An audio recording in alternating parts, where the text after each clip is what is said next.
Hey guys, wanted to take a quick minute and shoot a video of our Kubota SSV polycarbonate skid steer door.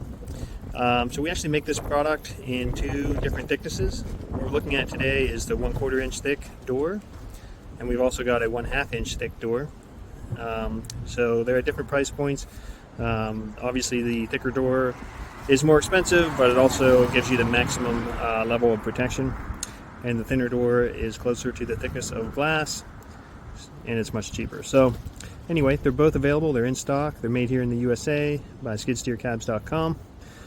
So about the door, the door is made exactly to match the OEM glass, the glass that was originally in your machine, and so you can reuse all of your factory hardware. This thing will just drop right in place. You'll move your hardware over to this guy and you'll be all set with a door that's much stronger than the original glass that was in there. You can see around the perimeter of the door, it's machined down a bit.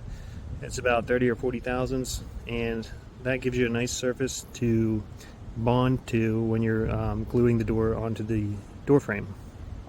And we recommend a urethane adhesive. We actually sell a product, a 3M product, 3M 590, and just let us know if you need that as well. If you have any questions, feel free to let us know. Thanks.